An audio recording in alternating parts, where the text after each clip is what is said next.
അവൻ ഡോണയുടെ അടുത്തേക്ക് ചെന്നു. അവൾ കരഞ്ഞുകൊണ്ട് കണ്ണുകൾ തുടയ്ക്കുകയായിരുന്നു. അയ്യേ, എൻ്റെ ഡോണമോള് കരയുവാണോ? അവൻ പറഞ്ഞുകൊണ്ട് അവളെ തൻ്റെ നേരെ തിരിച്ചു നിർത്തി. എന്തിനാ ഇങ്ങനെ കരയുന്നത്? ദേ, നിന്റെ ചാച്ചൻ തെറ്റൊന്നും ചെയ്തിട്ടില്ല എന്ന് ഇവിടെ ഇരിക്കുന്ന എൻ്റെ ഭാര്യയ്ക്കുൾപ്പെടെ എല്ലാവർക്കും അറിയാം. എന്തിന്? നേഹയ്ക്ക് വരെ അതറിയാം. പിന്നെ എന്തിനാടി വല്ലവരും പറയുന്നത് കേട്ട് ഇങ്ങനെ കണ്ണുനീര് വെറുതെ കളയുന്നത്? അതും പറഞ്ഞ് ചിരിച്ചുകൊണ്ട് ഡെന്നി അവളുടെ കണ്ണുകൾ തുടച്ചു കൊടുത്തു. എന്നാലും ചെയ്യാത്ത തെറ്റിൻ്റെ പേരിൽ ചാച്ചൻ ക്രൂശിക്കപ്പെടുമ്പോൾ സത്യം എന്താണെന്ന് തെളിഞ്ഞിട്ടും ചാച്ചനെ എല്ലാവരും കുറ്റം പറയുമ്പോൾ അതെനിക്ക് സഹിക്കാൻ പറ്റുന്നില്ല. അവരോട് എത്രയൊക്കെ എതിർക്കണമെന്ന് കരുതിയാലും ഞാൻ കരഞ്ഞു പോകും. അവൾ വിഷമത്തോടെ അവൻ്റെ മുഖത്തേക്ക് നോക്കി പറഞ്ഞതും അവൻ പുഞ്ചിരിച്ചു. നീ എൻ്റെ ചുണക്കുട്ടിയല്ലേടി? അവരൊന്ന് പറഞ്ഞാൽ നീ രണ്ട് പറയണം. നിന്നെ അങ്ങനെയല്ലേ ഞങ്ങൾ രണ്ടുപേരും വളർത്തിയത്? തെറ്റ് കണ്ടാൽ എതിർക്കണം, തെറ്റ് കേട്ടാലും എതിർക്കണം. അപ്പോൾ ഇങ്ങനെ കരഞ്ഞുകൊണ്ട് നിൽക്കുകയാണോ ചെയ്യേണ്ടത്? അവൻ അവളുടെ കണ്ണുനീർ തുടച്ചു കൊടുത്തുകൊണ്ട് പറഞ്ഞതും അവൾ തലയാട്ടി. ദേ, നമ്മളെല്ലാവരും കൂടി ഒരു ടൂർ പ്ലാൻ ചെയ്യുന്നുണ്ട്. അവൻ പറഞ്ഞതും അവൾ സംശയത്തോടെ അവൻ്റെ മുഖത്തേക്ക് നോക്കി. നമ്മുടെ വിനുവിൻ്റെ അച്ചുവിനെ തേടിയുള്ള യാത്ര. അവിടേക്ക് പോവുകയാണ് നമ്മളെല്ലാവരും കൂടി. അവൻ അവളുടെ തോളിൽ കൂടി കൈയിട്ടുകൊണ്ട് പറഞ്ഞു. ആരൊക്കെയാ ചാച്ച പോകുന്നത്? അത് കേട്ടതും അവൾ സംശയത്തോട് ചോദിച്ചു. ഞാനും എൻ്റെ ഭാര്യയും, നീയും നിന്റെ ചെറുക്കനും, പിന്നെ ഡേവി, വിനു, നേഹ, വൈഷു, വൈഗ, ജോൺ, സോബി, നമ്മളെല്ലാവരും കൂടിയാണ് പോകുന്നത്. അവൻ പറഞ്ഞതും അവൾ സന്തോഷത്തോടെ അവൻ്റെ മുഖത്തേക്ക് നോക്കി. എന്നത്തേക്കാ പോകുന്നത് ചേട്ടാ? വൈഷു സംശയത്തോടെ ചോദിച്ചു.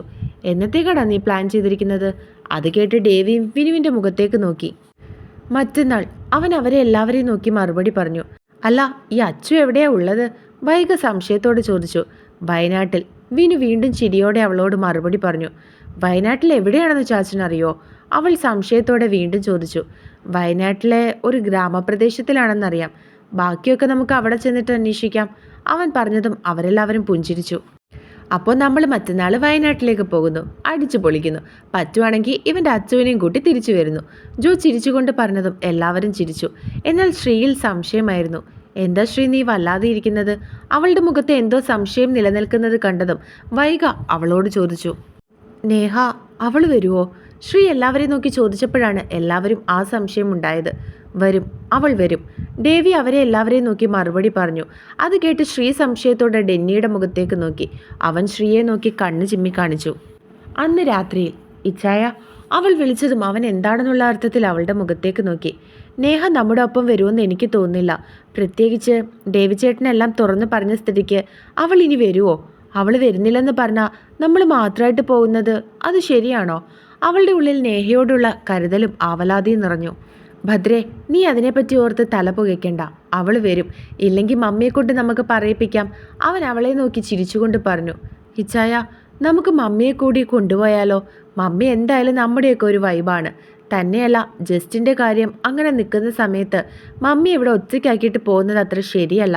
ആ ജേക്കബ്, അയാൾ ചിലപ്പോൾ എന്തും ചെയ്യാൻ മടിച്ചു എന്ന് വരില്ല. അതുകൊണ്ട് മമ്മിയെ കൂടി നമുക്ക് കൂടെ കൊണ്ടുപോകാം. അപ്പോൾ സമാധാനമായിട്ട് പോയിട്ട് വരാലോ. അത് മാത്രമല്ല, മമ്മി നമ്മുടെ ഒപ്പം വരുന്നുണ്ടെന്നറിഞ്ഞാൽ അവൾക്ക് പിന്നെ ഒരു ഓപ്ഷൻ കാണില്ല. അവളും നമ്മളോടൊപ്പം വരും. മറിച്ച് മമ്മി ഇവിടെ ആക്കിയിട്ട് പോയാൽ അവളും മമ്മിക്ക് കൂട്ടു നിൽക്കാമെന്ന് പറയും.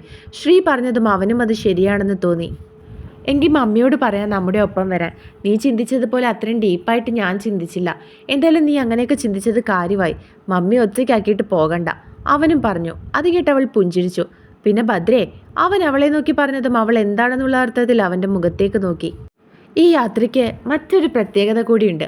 അവൻ പറയുന്നത് കേട്ടതും അവൾ സംശയത്തോടെ വീണ്ടും നോക്കി. ഈ യാത്ര പോയിട്ട് വരുമ്പോൾ ഞാനും എൻ്റെ ഭദ്രയും മനസ്സുകൊണ്ട് മാത്രമല്ല ശരീരം കൊണ്ടും ഒന്നായി മാറിയിരിക്കും. അവൻ കുസൃതി ചിരിയോടെ അത് പറഞ്ഞ് അവസാനിപ്പിച്ചതും അവളുടെ ചുണ്ടിൽ നാണത്താലുള്ള പുഞ്ചിരി വിരിഞ്ഞിരുന്നു. ഇങ്ങനെ നാണിക്കേണ്ട കുഞ്ഞാ, എനിക്ക് അപ്പം കണ്ടാൽ മതി നിന്റെ ഈ നാണം. അവൻ കുറുമ്പോടെ അവളെ നോക്കി. ഇച്ഛ, അവൾ കൊഞ്ചി. എനിക്കിതും അന്നാണ് കേൾക്കേണ്ടത് പൊന്നെ. നിന്റെ ഈ ഇച്ഛ എന്നുള്ള വിളി, അത് ഞാൻ കുറേ വിളിപ്പിക്കുമെന്ന് അവൻ ചിരിച്ചുകൊണ്ട് പറഞ്ഞതും അവൾ നാണം കൊണ്ട് ചുവന്ന് തുടുത്തിരുന്നു. പിറ്റേന്ന് പോകുന്ന കാര്യത്തെപ്പറ്റി നേഹയോട് സംസാരിക്കാൻ ചെന്നതാണ് ശ്രീ. ഞാൻ വരുന്നില്ല ശ്രീ, ഞാനിവിടെ മമ്മിയുടെ കൂടെ നിന്നോളാം. നിങ്ങളെല്ലാവരും സന്തോഷത്തോടെ പോയിട്ട് വാ. ഞാൻ വന്നാലും എനിക്ക് ഒരു സന്തോഷം കാണില്ല ശ്രീ. അത് കാണുമ്പോൾ നിങ്ങളുടെ മൂഡ് കൂടി പോകും. വെറുതെ എന്തിനാ അതൊക്കെ? അതുകൊണ്ട് നിങ്ങൾ ഹാപ്പി ആയിട്ട് പോയിട്ട് വാ. അവൾ ശ്രീയുടെ മുഖത്തേക്ക് നോക്കി വിഷമത്തോടെ പറഞ്ഞു. എടാ, നമ്മളെല്ലാവരും കൂടിയുള്ളൊരു യാത്രയാണ് പ്ലാൻ ചെയ്തിരിക്കുന്നത്. അപ്പം നീ മാത്രം ഇങ്ങനെ ഒഴിഞ്ഞു നിൽക്കുന്നത് അത് ശരിയായിട്ടുള്ള കാര്യമാണോ? നീ ഇല്ലാതെ ഞങ്ങൾ സന്തോഷത്തോടെ പോയിട്ട് വരുമെന്ന് നിനക്ക് തോന്നുന്നുണ്ടോ? നീയും കൂടി വാ നേഹ. ഈ യാത്ര പോയിട്ട് വരുമ്പോൾ നീ ഹാപ്പി ആയിട്ടിരിക്കും. നിൻ്റെ എല്ലാ വിഷമവും ഈ യാത്ര കൊണ്ട് തീരുമെന്ന് എൻ്റെ മനസ്സ് പറയുന്നു. വാ നേഹ. അവൾ നേഹയെ നിർബന്ധിക്കാൻ തുടങ്ങി. എടാ, ഞാൻ ആൻറ്റിയുടെ കൂടെ ഇവിടെ നിന്നോളാം. എനിക്കൊട്ടും മനസ്സ് വരുന്നില്ല. കുറച്ചെങ്കിലും സന്തോഷം ഉണ്ടായിരുന്നെങ്കിൽ എന്തായാലും ഞാൻ നിങ്ങളുടെ ഒപ്പം വന്നേനെ. നേഹ അവളെ നോക്കി ദയനീയമായി പറഞ്ഞു. മമ്മി നമ്മുടെ ഒപ്പം വരുന്നുണ്ട്. അതല്ലേ ഞാൻ പറഞ്ഞത് നമ്മളെല്ലാവരും കൂടിയാ പോകുന്നതെന്ന്. നല്ല ഹാപ്പി ആയിരിക്കും. നീയും കൂടി വാ. ശ്രീ വീണ്ടും അവളുടെ മുഖത്തേക്ക് നോക്കി പറഞ്ഞു. ശ്രീ, ആൻറ്റി നിങ്ങളുടെ ഒപ്പം വരികയാണെങ്കിൽ ഞാൻ എൻ്റെ വീട്ടിലേക്ക് പോകട്ടെ? അവൾ ദയനീയമായി ശ്രീയുടെ മുഖത്തേക്ക് നോക്കി ചോദിച്ചു. വേണ്ട. വാതിലിൻ്റെ അടുത്തു നിന്നും അവൻ്റെ ശബ്ദം കേട്ടതും അവർ രണ്ടുപേരും വാതിൽക്കലേക്ക് നോക്കി. ഡേവിയായിരുന്നു. നീ എങ്ങോട്ടും പോകുന്നില്ല. മറ്റന്നാൾ ഞങ്ങൾ ഇവിടുന്ന് യാത്ര പോകുന്നുണ്ടെങ്കിൽ കൂടെ നീയും ഉണ്ടാകും. അവൻ ദേഷ്യത്തോടെ അവളോട് പറഞ്ഞതും അവൾ കണ്ണുകൾ നിറച്ചുകൊണ്ട് അവൻ്റെ മുഖത്തേക്ക് നോക്കി. എല്ലാം അവസാനിപ്പിച്ചപ്പോഴാണോ നിനക്ക് ഇങ്ങനെ നേഹ? നിനക്ക് വേണ്ടിയിട്ടല്ലേ ഞങ്ങൾ ഇതെല്ലാം ചെയ്തു കൂട്ടിയത്? നിന്റെ മുഖത്ത് പുഞ്ചിരി കാണാൻ, നീ സന്തോഷിക്കുന്നത് കാണാൻ. അതിനു വേണ്ടിയിട്ടല്ലേ ഞങ്ങൾ ഈ റിസ്ക് എല്ലാം എടുത്തത്? എന്നിട്ട് ഇപ്പോൾ എല്ലാം കഴിഞ്ഞപ്പോഴാണോ നിനക്ക് വിഷാദരോഗം വന്നത്? ഇനി ഞങ്ങളോടൊപ്പം വരാത്തതിൻ്റെ കാരണം അതല്ല ഞാൻ പറഞ്ഞതിൻ്റെ ആണെങ്കിൽ ഞാനും ഇവരോടൊപ്പം പോകുന്നില്ല. നമുക്ക് രണ്ടുപേർക്കും കൂടി വീട്ടിൽ നിൽക്കാം. ഇവരൊക്കെ പോയിട്ട് വരട്ടെ. അവൻ ദേഷ്യത്തോട് അവളുടെ മുഖത്തേക്ക് നോക്കി പറഞ്ഞു. അവൾ ദയനീയമായി അവൻ്റെ മുഖത്തേക്ക് നോക്കി. എന്തായാലും ഈ ജന്മം ഞാൻ നിന്നെ കൊണ്ടേ പോകുന്നുള്ളൂ. എന്നിൽ നിന്നും ഒഴിവായിട്ട് നിൽക്കാമെന്ന് നീ ഒരിക്കലും കരുതണ്ട. ഇതുവരെ നിന്നോട് ഇതൊക്കെ എങ്ങനെ പറയുമെന്നായിരുന്നു എൻ്റെ മനസ്സിലുണ്ടായിരുന്ന ആശങ്ക. പക്ഷെ ഇപ്പോൾ അങ്ങനെയല്ല. എൻ്റെ മനസ്സിൽ എന്താണെന്ന് നിനക്കും നന്നായിട്ടറിയാം. അവൻ അവളുടെ മുഖത്തേക്ക് നോക്കി ദേഷ്യത്തോടെ പറഞ്ഞു. നാളെ നമ്മൾ എല്ലാവരും കൂടിയാണ് പോകുന്നത്. പാക്ക് ചെയ്യാനുള്ളതെല്ലാം പാക്ക് ചെയ്യാൻ നോക്ക്. അവൻ ദേഷ്യത്തോടെ അവളുടെ മുഖത്തേക്ക് നോക്കി പറഞ്ഞിട്ട് അവിടെ നിന്നും ഇറങ്ങിപ്പോയി. വെറുതെ ഡേവി ചേട്ടനെ ദേഷ്യം പിടിപ്പിക്കാൻ നിൽക്കണ്ട നേഹ. ഞങ്ങളോടൊപ്പം നീയും കൂടി വരണം. അവൾമാരെല്ലാം ഇല്ലേടി, നമുക്ക് പോയിട്ട് വരാന്നേ. ശ്രീ അവളുടെ കവളിൽ കൈവച്ചുകൊണ്ട് പറഞ്ഞതും അവൾ മനസ്സോടെ തലയാട്ടി. വയനാട്ടിലേക്ക് പോകാനുള്ള ഒരുക്കത്തിലാണ് എല്ലാവരും. വെളുപ്പിനെ തന്നെ എല്ലാവരും എഴുന്നേറ്റിരുന്നു. ഡോണ ഒരു ജീൻസും ബനിയനുമായിരുന്നു വേഷം. മുടി മുഴുവൻ വാരിക്കെട്ടി ബണ്ണിട്ടിട്ടുണ്ട്. കാതിൽ ചെറിയൊരു കമ്മലും കഴുത്തിൽ കുഞ്ഞൊരു മാലയും. അതായിരുന്നു അവളുടെ വേഷം. നേഹയ്ക്കൊട്ടും താല്പര്യമില്ലാത്തതുപോലെ അവൾ ഒരുങ്ങുന്നത്. അവളൊരു ലെഗിൻസും ടോപ്പുമായിരുന്നു. മുടി പിന്നിക്കെട്ടിയിരിക്കുകയാണ്. ശ്രീയും ഒരു ജീൻസും ഷർട്ടുമാണ് ഇട്ടിരിക്കുന്നത്. കഴുത്തിൽ താലിയും കാതിലൊരു കുഞ്ഞു കമ്മലും. അവൾ ഒരുങ്ങിക്കഴിഞ്ഞതിന് ശേഷം ഡ്രസ്സും മറ്റു സാധനങ്ങളും ബാഗിലെടുത്ത് വെക്കുന്ന തിരക്കിലായിരുന്നു. അവൾ ഡെന്നിയുടെയും അവളുടെയും ഡ്രസ്സും മറ്റും എടുത്തു വെക്കുകയായിരുന്നു. പെട്ടെന്നാണ് പുറകിൽ നിന്നും അവനവളെ വട്ടം പിടിച്ചത്. ഹോ, പേടിച്ചു പോയല്ലോ ചായ. അവൾ അവനെ നോക്കിക്കൊണ്ട് പറഞ്ഞതും അവൻ ചിരിച്ചു. ഇപ്പോഴേ ഇങ്ങനെ പേടിച്ചാ എങ്ങനെയാ ഭദ്രേ? ഇനി എന്തുമാത്രം പേടിക്കാൻ കിടക്കുന്നു? അവൻ ചുണ്ടിൽ കുസൃതി ചിരിയുമായി അവളെ നോക്കി പറഞ്ഞതും അവൾ മുഖം കൂർപ്പിച്ചു വെച്ചുകൊണ്ട് അവൻ്റെ മുഖത്തേക്ക് നോക്കി. ഇങ്ങനെ നോക്കല്ലേ ഭദ്രേ, എനിക്ക് പലതും തോന്നുന്നുണ്ട്. അവൻ പറഞ്ഞതും അവൾ വീണ്ടും അങ്ങനെ തന്നെ നോക്കാൻ തുടങ്ങി. എന്താ തോന്നുന്നേ? അവളും അതേ കുസൃതിയോടെ അവനോട് ചോദിച്ചു. എനിക്കെന്താ തോന്നുന്നതെന്ന് കാണിച്ചു തരണോ, അതോ ഞാൻ പറഞ്ഞു തരണോ? അവനും കുസൃതിയോടെ അവളുടെ അടുത്തേക്ക് മുഖം അടുപ്പിച്ചു. തൽക്കാലം ഇപ്പം കാണിക്കാനുള്ള ടൈമില്ല മോനെ, മോൻ പറഞ്ഞാൽ മതി. അവൾ ചിരിച്ചു. അവൻ അവളുടെ ചെവിയുടെ അടുത്തേക്ക് തൻ്റെ ചുണ്ടുകളെ അടുപ്പിച്ചുകൊണ്ട് എന്തോ പറഞ്ഞു. അയ്യേ, വൃത്തികേട്! അവൾ പറഞ്ഞുകൊണ്ട് അവനെ തള്ളിമാറ്റി. ഇത് വൃത്തികേടാണെങ്കിൽ ഇതിനേക്കാൾ വൃത്തികേടാണ് ഭദ്രേ നമ്മൾ കാണാൻ പോകുന്നതും ചെയ്യാൻ പോകുന്നതും. അവൻ മീശ പിരിച്ചുകൊണ്ട് അവളോട് പറഞ്ഞതും അവളുടെ ചുണ്ടിൽ നാണത്താലുള്ള പുഞ്ചിരി വിടർന്നു. ഡെന്നി ഒരു ജീൻസിൻ്റെ ഷോർട്സും ബനിയനും ആയിരുന്നു വേഷം. അല്ല, ഇച്ചാൻ റെഡി ആവുന്നില്ലേ? ഞാൻ റെഡിയായിട്ട് തന്നെയാണ് നിൽക്കുന്നത് ഭദ്രേ. അവൻ ചിരിച്ചുകൊണ്ട് അവളോട് മറുപടി പറഞ്ഞു. ഈ വേഷത്തിലാണോ ഇച്ചാൻ ടൂർ പോകാൻ വരുന്നത്? അവൾ വീണ്ടും അവനെ നോക്കി ചോദിച്ചതും അവൻ ചിരിച്ചു. പിന്നല്ലാതെ, ഇതാണ് ഇങ്ങനെയുള്ള ദൂരയാത്രയ്ക്ക് കംഫർട്ടായിട്ടുള്ളത്. നീ നോക്കിക്കോ, അവന്മാരെല്ലാം ഇതുപോലെ തന്നെ ഡ്രസ്സായിരിക്കും. അവൻ ചിരിയോടെ അവൾക്ക് മറുപടി നൽകി. എങ്കിൽ ഒരു കാര്യം ചെയ്, കംഫർട്ടായിട്ടുള്ള ആൾ തന്നെ ഇതൊക്കെ ഒന്ന് പിടിച്ചേ. അതും പറഞ്ഞ് അവൻ റെഡിയാക്കി വെച്ചിരുന്ന ഒരു ബാഗ് എടുത്ത് അവൻ്റെ കയ്യിലേക്ക് വെച്ചു കൊടുത്തു. ഇതിലെന്താടി ഇത്, പാർക്കല്ലാണോ? എന്തൊരു മുടിഞ്ഞ വെയിറ്റ്! അവൻ ആ ബാഗ് എടുക്കുന്നതിനിടയിൽ അവളെ നോക്കി പറഞ്ഞു.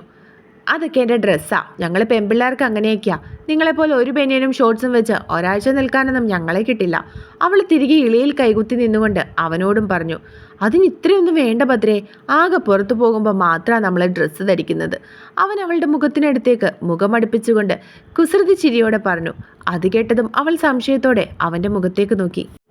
വിനുവിന് ഇത് അവൻ്റെ അച്ചുവിനെ കണ്ടുപിടിക്കാനുള്ള യാത്രയാണ്. ബാക്കിയുള്ളവർക്ക് ഒരു റിലാക്സ് ആൻഡ് എൻജോയ്മെൻറ്റ്. പക്ഷെ നമുക്ക് അങ്ങനെയൊന്നുമല്ല. എനിക്ക് കുറച്ചധികം അധ്വാനിക്കാനുള്ള യാത്രയാണ്. കുറച്ചുകൂടി കറക്റ്റായിട്ട് പറഞ്ഞാൽ നമ്മുടെ ഹണിമൂൺ. അപ്പോൾ എന്തിനാണ് ഈ തുണിയും മണിയും? അവൻ വല്ലാത്ത ഭാവത്തോടെ അവളുടെ മുഖത്തിൻ്റെ അടുത്തേക്ക് മുഖം അടുപ്പിച്ചുകൊണ്ട് പറഞ്ഞതും അവളുടെ ചുണ്ടുകൾ വിറച്ചു, കവളുകൾ ചുമന്നു തുടുത്തു. നാണത്താലുള്ള പുഞ്ചിരി അവളുടെ ചുണ്ടിൽ വിരിഞ്ഞു. എല്ലാവരും ഒരുങ്ങി ഹാളിലേക്ക് വന്നു. മമ്മിയും റെഡിയായി ഹാളിൽ ഇരിപ്പുണ്ടായിരുന്നു. ഡെന്നിയുടെ മമ്മി ഒരു ചുരിദാറായിരുന്നു വേഷം. ഒരു ഹാൻഡ് ബാഗ് അവരുടെ കയ്യിലിരിപ്പുണ്ട്. ഓ, മമ്മി ടൂറ് പോവുകയാണോ? അവരെ കണ്ടതും ഡോണ ചിരിച്ചുകൊണ്ട് കളിയാക്കി. എത്ര വർഷമായി ഇങ്ങനെ എല്ലാവരും ഒന്നിച്ചൊരു യാത്ര പോയിട്ട്? നിന്റെ പപ്പ ഉണ്ടായിരുന്നപ്പോൾ മറ്റോ പോയതാണ്. അവർ അവളെ നോക്കി മറുപടി പറഞ്ഞതും അവളൊന്ന് പുഞ്ചിരിച്ചു. അപ്പോഴേക്കും ശ്രീയും ഡെന്നിയും ഒരുങ്ങി ലഗേജൊക്കെ ആയിട്ട് താഴേക്ക് വന്നു. നേഹ ഇതുവരെ വന്നില്ലേ? താഴേക്ക് ഇറങ്ങി വന്ന ശ്രീ നേഹ അവിടെ എങ്ങും കാണാഞ്ഞതും സംശയത്തോടെ ഡോണയോട് ചോദിച്ചു. ചേച്ചി ഫോൺ ചാർജ് ചെയ്യാൻ ഇട്ടത് എടുക്കാൻ പോയി. ഡോണ അവളെ നോക്കി പറഞ്ഞു. അപ്പോഴേക്കും നേഹയും ഫോണുമായിട്ട് താഴേക്ക് ഇറങ്ങി വന്നു. അല്ല, ജോർജനും ഡേവിഡ് ചാച്ചനും ഒക്കെ എവിടെ പോയി? പിന്നെ ചാച്ചനെയും കാണുന്നില്ലല്ലോ. ഡോണ സംശയത്തോടെ എല്ലാവരെയും നോക്കി പറഞ്ഞിരുന്നു. എന്നാൽ ഡേവിയുടെ മുറിയിൽ. സത്യം പറഞ്ഞാൽ ഇതൊക്കെ വാരിക്കെട്ടിക്കൊണ്ട് പോകേണ്ട യാതൊരു ആവശ്യമില്ലായിരുന്നു. പോകുന്ന വഴിയിൽ എവിടെയെങ്കിലും നിർത്തിയാൽ പോരായിരുന്നോ? ഡേവി സംശയത്തോട് ചോദിച്ചു. മമ്മി ഉള്ളപ്പോഴോ? നീ ഒന്ന് ചുമ്മാതിരുന്നേ. ഇത് നമുക്ക് ഹോട്ടലിൽ ചെന്നിട്ട് തുറക്കാൻ മാത്രമുള്ള ബാഗാണ്. ജോ അവനെ നോക്കി പറഞ്ഞു. ഷേ, മമ്മിയുള്ള കാര്യം ഞാനങ്ങ് മറന്നു. ആദ്യം നമ്മൾ മാത്രം പോന്നു എന്നല്ലേ തീരുമാനിച്ചത്. അതുകൊണ്ട് ഞാനതങ്ങ് മറന്നുപോയി. ഡേവി അവനെ നോക്കി പറഞ്ഞു. അല്ല, ഇതിൽ വിദേശി എടുത്തു വെച്ചില്ലേ? ഡേവി സംശയത്തോടെ ബാഗിൽ നോക്കിക്കൊണ്ട് ചോദിച്ചു. ഉണ്ട്, അടിയിലേക്ക് വെച്ചിട്ടുണ്ട്. ഇവൻ കൊണ്ടുവന്നത് ഞാൻ വാങ്ങിയതുമുണ്ട്. ജോ വീണ്ടും മറുപടി പറഞ്ഞു. ഡെന്നിക്ക് അതാ ഇഷ്ടം, ഇല്ലെങ്കിൽ അവൻ തൊടില്ല. ഡേവി ചിരിച്ചുകൊണ്ട് പറഞ്ഞു. അതൊക്കെ നമുക്കറിയാവുന്ന കാര്യമല്ലേ മോനെ? അവൻ പറഞ്ഞുകൊണ്ട് ബാഗിൻ്റെ സിബിട്ടു. അല്ല, ശ്രീ അറിഞ്ഞ് അതിന് സമ്മതിക്കുമോ? നമ്മളൊക്കെ പിന്നെ ഒരു റൂമിലായിരിക്കും സ്റ്റേ എന്ന് പറയാം. ഡെന്നിയെ നമ്മൾ മുറിയിലേക്ക് വരുത്തിക്കേണ്ടി വരില്ലേ? ശ്രീ എന്തേലും പ്രോബ്ലം? ജോ ചോദിച്ചു. അതൊക്കെ അവൻ നോക്കിക്കോളും. അവനല്ലേ ഇതൊക്കെ എടുക്കണമെന്ന് ഓർമ്മിപ്പിച്ചത്. അപ്പോൾ അതിനുള്ള മാർഗവും അവൻ കണ്ടെത്തിക്കൊള്ളും. അല്ല, ഇവനെന്താ ഒന്നും മിണ്ടാതിരിക്കുന്നത്? ഒന്നും മിണ്ടാതെ എന്തോ ആലോചനയോടെ ഇരിക്കുന്ന വിനുവിനെ നോക്കി ഡേവി സംശയത്തോടെ ജോയോട് ചോദിച്ചു. ഡാ വിനു, നീ എന്താടാ ആലോചിക്കുന്നേ? ജോ സംശയത്തോട് ചോദിച്ചു. ഒന്നുമില്ല ചാച്ച. അവൻ പറഞ്ഞുകൊണ്ട് അവിടെ നിന്നും എഴുന്നേറ്റു. നീ കള്ളം പറയാൻ നിൽക്കണ്ട. നീ എന്തോ ആലോചിച്ചുകൊണ്ടിരിക്കുകയായിരുന്നു. പറ, എന്താ നിന്റെ പ്രശ്നം? ഡേവി വീണ്ടും ചോദിച്ചു. അല്ല ചാച്ച, അച്ചു, അവളെപ്പറ്റി ഒരു വിവരവുമില്ല. നമ്മൾ അവളെ അന്വേഷിക്കാൻ ചെന്നിട്ട് ഒടുവിൽ അവളെ കണ്ടെത്താതെ വരേണ്ടി വരുമോ? വിനു വിഷമത്തോടെ അവരെ രണ്ടുപേരെയും നോക്കി ചോദിച്ചു. അതാണോ കാര്യം? എടാ, നിന്റെ അച്ചു വയനാട്ടിൽ ഏത് പ്രദേശത്തുണ്ടെങ്കിലും നമ്മൾ അവളെ കണ്ടെത്തും. ഇത് നിനക്ക് ഞങ്ങൾ തരുന്ന വാക്കാണ്. ഡേവി അവനെ നോക്കി പറഞ്ഞതും അവൻ പുഞ്ചിരിച്ചു. ആമ്പിള്ളേരും 3 പേരും ഡോർ തുറന്ന് പുറത്തേക്കിറങ്ങി. ഹാളിൽ ചെന്നതും അവരെ നോക്കിയിരിക്കുന്ന കുറേ മുഖങ്ങളെയാണ് അവർ കണ്ടത്. ജോ ഡെന്നിയുടെ മുഖത്തേക്ക് നോക്കി. എന്നിട്ട് കണ്ണുകൊണ്ട് അവനോട് എന്തോ ആക്ഷൻ കാണിച്ചതും അവൻ ഡൺ എന്നുള്ള ഭാഷയിൽ തിരികെ അവനോട് കാണിച്ചു. അത് മറ്റാരും കണ്ടില്ല എന്നായിരുന്നു വിചാരിച്ചിരുന്നത്. എന്നാൽ ശ്രീ അത് വ്യക്തമായിട്ട് കണ്ടിരുന്നു. എന്തോ ഉടായിപ്പ് അവർക്കിടയിൽ നടക്കുന്നുണ്ടെന്ന് ശ്രീക്ക് തോന്നി. എന്നാൽ അവൾ അതെന്താണെന്ന് ഡെന്നിയോട് ചോദിച്ചില്ല. വൈശുവും വൈകിയും റെഡിയായോ എന്ന് ചോദിക്കടോണ. ഡെന്നി അവളെ നോക്കി പറഞ്ഞു. അത് കേട്ടതും അവൾ തലയാട്ടിക്കൊണ്ട് ഫോണെടുത്ത് വൈശുവിനെ വിളിച്ചു. അവർ റെഡിയായിട്ട് നിൽക്കുക ചാച്ച. അവൾ അവനെ നോക്കി മറുപടി പറഞ്ഞതും അവൻ തലയാട്ടി. എന്ന് നമുക്ക് ഇറങ്ങിയാലോ? ജോ പറഞ്ഞതും എല്ലാവരും ബാഗുമായിട്ട് ഇറങ്ങാൻ തുടങ്ങി. ഡേവി നേഹയെ തന്നെ നോക്കുകയായിരുന്നു. കൂട്ടത്തിൽ അവൾക്ക് മാത്രമാണ് സന്തോഷം ഇല്ലാത്തതെന്ന് അവന് തോന്നി. എല്ലാവരും നിർബന്ധിക്കുന്നത് കൊണ്ട് മാത്രം വരുന്നത് പോലെയായിരുന്നു അവളുടെ രീതികൾ. എന്നാൽ അവൾക്ക് ഇതൊരു സ്പെഷ്യൽ യാത്രയാകുമെന്ന് അവന് അറിയാമായിരുന്നു. അതുകൊണ്ട് തന്നെ അവൻ പുഞ്ചിരിച്ചു.